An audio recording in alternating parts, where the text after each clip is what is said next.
So, the Raiders are sitting at 25th in the latest NFL rankings, and honestly, I'm not even mad about it. When you win 4 games like we did last season, you can't exactly expect to be crowned kings of the AFC West. But here's what caught my attention. The conversation isn't just about where we are, it's about where Pete Carroll can take this team. Before we dive into the real meat of this discussion, I want to hear from you guys. What do you think is the single biggest obstacle Pete Carroll needs to overcome to get this Raiders team competitive again? Drop your thoughts in the comments because I'm genuinely curious if you see the same challenges I'm seeing. What's up, buddies? Welcome back. If you are new here, make sure you hit the subscribe button. We cover all Raiders news here on this channel. Let me start with what ESPN's Ryan Clark and Mina Kimes had to say about our silver and black.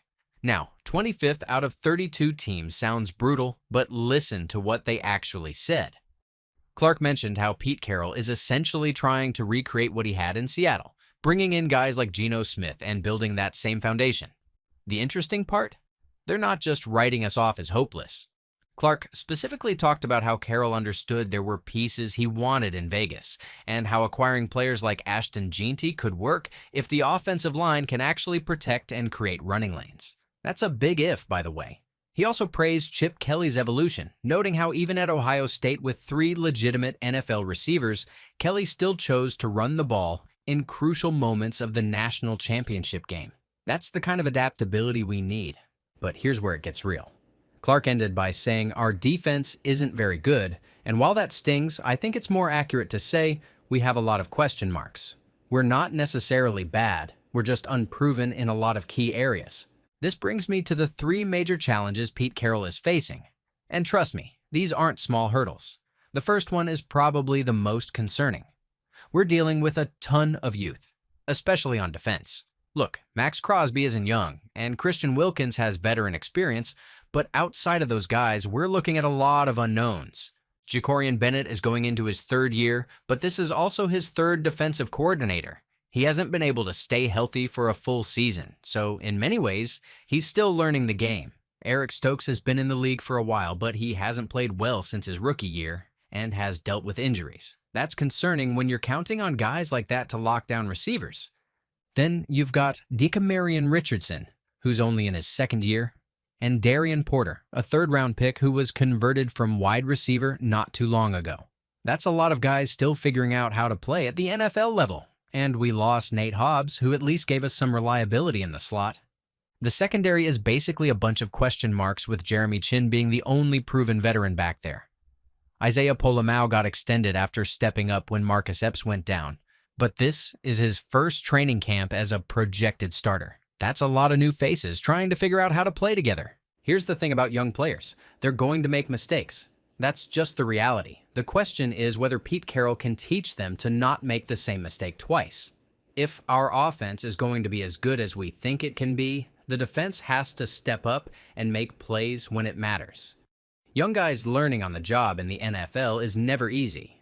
The second major challenge is the offensive line, and this one might be even more critical. You want to talk about Geno Smith struggling in Seattle? He threw 21 touchdowns and 15 interceptions last season. That's not winning football. He also took over 50 sacks because he was constantly under pressure. His offensive line couldn't protect him. And that's exactly what we cannot afford to happen here. Chip Kelly's offense requires the offensive line to be athletic and mobile. He wants guys pulling, creating running lanes, and giving the quarterback time to make decisions. Can our current group do that? Colton Miller being healthy is huge for us, and Jackson Powers-Johnson moving back to center where he's more comfortable should help. DJ Glaze has room to improve, but he's still learning. The problem is, we're talking about multiple second-year players trying to anchor this line. There's competition at guard, and we've got rookies like Caleb Rogers and Charles Grant trying to make an impact. Pete Carroll and his son Brendan, who coaches the offensive line, need to figure out the best 5 guys and get them working together as quickly as possible. I keep thinking about this analogy. Imagine 5 guys in a rowing boat trying to win a race. If even one person is out of sync, the whole boat suffers. That's what an offensive line is like. Every guy has to know what the others are doing, and they need to move as one unit. If they can't figure that out quickly, it doesn't matter how good Geno Smith looks or how explosive our receivers can be. The third challenge might be the most psychological, but it's just as important. How do the Raiders handle success and failure? We've seen this team struggle with both. Remember that Baltimore game last season where we went into their house and pulled off a surprise win? Great moment, right? Then we came home and laid an absolute egg against Carolina in what should have been a statement game. That's the kind of inconsistency that drives fans crazy and shows a team that doesn't know how to handle momentum. When good things happen, do we build on them or do we get complacent? When we have a bad game, do we let it snowball into multiple bad games or do we bounce back with focus and determination? This is where Pete Carroll's experience becomes crucial.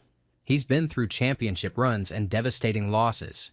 He knows how to manage a team's psychology through the ups and downs of a season. But he's working with a lot of young players who haven't experienced those moments yet. The NFL is going to test this team. There will be games where everything clicks and we look like world beaters. There will also be games where nothing goes right and we look completely lost. The difference between mediocre teams and good teams is how they respond to both situations. Here's what gives me some hope about the youth situation, though. When you have young players, at least you can teach them the right way from the start. They haven't developed bad habits yet. They haven't been coached by multiple systems that conflict with each other. Pete Carroll can install his culture, his expectations, and his methods without having to break down previous learning. The downside is that young players are inconsistent by nature. They're going to have great plays followed by mental mistakes. They're going to show flashes of brilliance and then disappear for stretches. That's just the reality of developing talent in the NFL.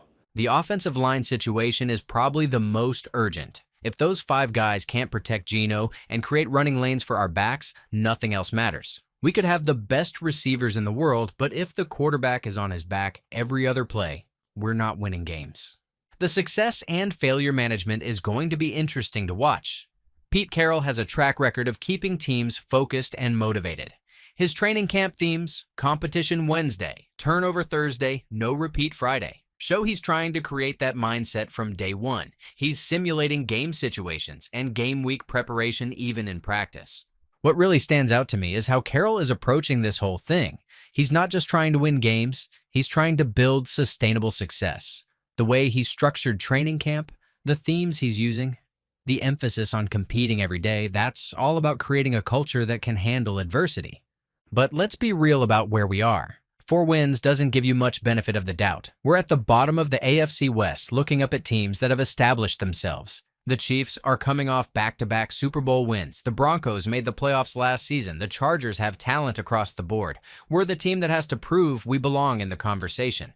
The ranking at 25th isn't insulting when you consider the context. What matters is whether we can show improvement throughout the season.